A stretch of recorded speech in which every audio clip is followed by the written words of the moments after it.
3D Octopus Ring Acrylic Jewelry Tutorial by Hotpinkzebrapolish. Hi everyone, in today's video I am making another seashell themed ring.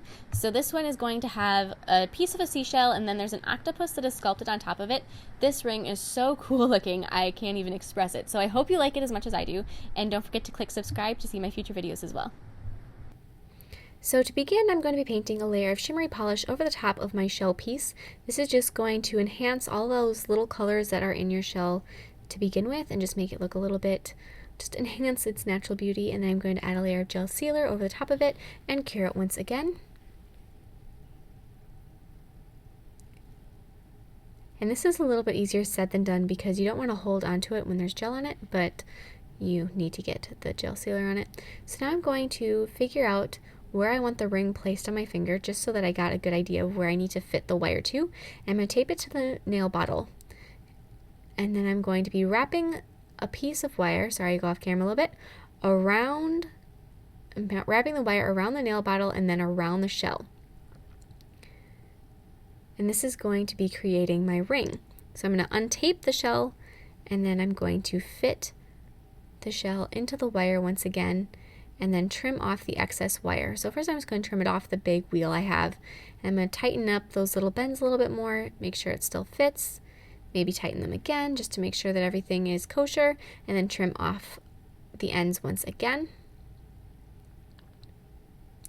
Fit the ring again, and then I saw that they need to be trimmed some more, so I trimmed them some more, and just go back and forth until you are completely happy with it.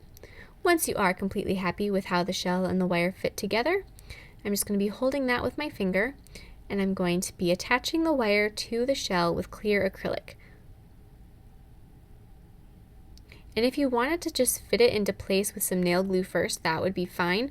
I try to avoid using nail glue because I seem to glue myself to things. So I didn't, but if you wanted to, if you are comfortable using glue, go ahead and do that first. It'd probably be easier.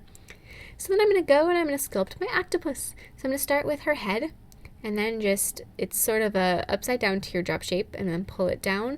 And I want the center, or the thinnest part of my octopus, so right where her arms attach to her head and body is the thinnest area, and I want that to be right between the wire. It's going to look the best, and it's also going to fit the best. So try to work that out. It might not happen, but do what you can. So then I'm going to take and I'm going to be sculpting her legs. So I'm going to first place down a bead and then split that into 4 sections just with the tip of my brush and pull them out into their shape. And I'm going to work on one leg at a time. And this is a very tedious process. It did take me a good while to make all of these legs because I want to work in small sections at a time to make sure that I can get them thin and perfect before the acrylic sets and I can't work on it anymore. And I also only made 4 legs, and the reason I only did 4 legs is because I wanted them to be curling and intertwining around each other all over the tip of my shell. And if you did the proper number of 8 legs, you wouldn't have the same amount of space to work with because there'd be so many legs it would end up being a jumbled up mess. So I decided I would be doing it incorrectly by only giving her 4 legs, but that it would probably end up looking better in the end, so it was okay. Do with that what you will, and if you decide that you really think she needs to have 8 legs, go for it, give her 8 legs. But I would probably make her legs 2 colors, so I do a lighter blue and a darker blue, just to help differentiate between all of those legs.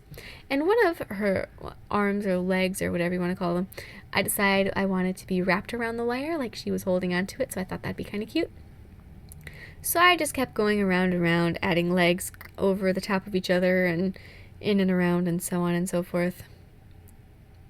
And when I do this, when you're working with something like this and you want to create thin little lines of acrylic, one thing that I would like to mention is that you want to make sure that your acrylic is relatively wet or on the wetter side, because if it's too dry and too powdery, it's not going to create smooth lines. It's going to almost crumble or crack, and you're not going to have that smooth finish that you really are going for. And the other thing really quickly is it is important to apply gel sealer or gel top coat before you start doing this with the acrylic.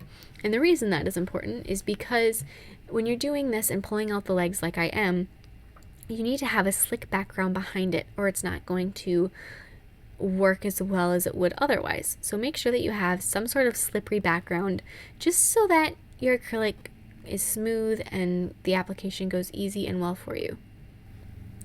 And so now I'm just going to try and fill up any extra space that I think my nail has, and if I am going to actually just make some legs that are coming off the end of the nail, like she does have legs in the back, which is going to help clear up that mystery of where her other 4 legs are without them actually being visibly attached to her body. I'm going to add a little bit more acrylic over her head just to thicken that part up some more so it really stands out. And then with some white paint, actually no, this is white acrylic, I'm going to be sculpting her eyes. So just place really tiny beads down and pull them into a seed shape.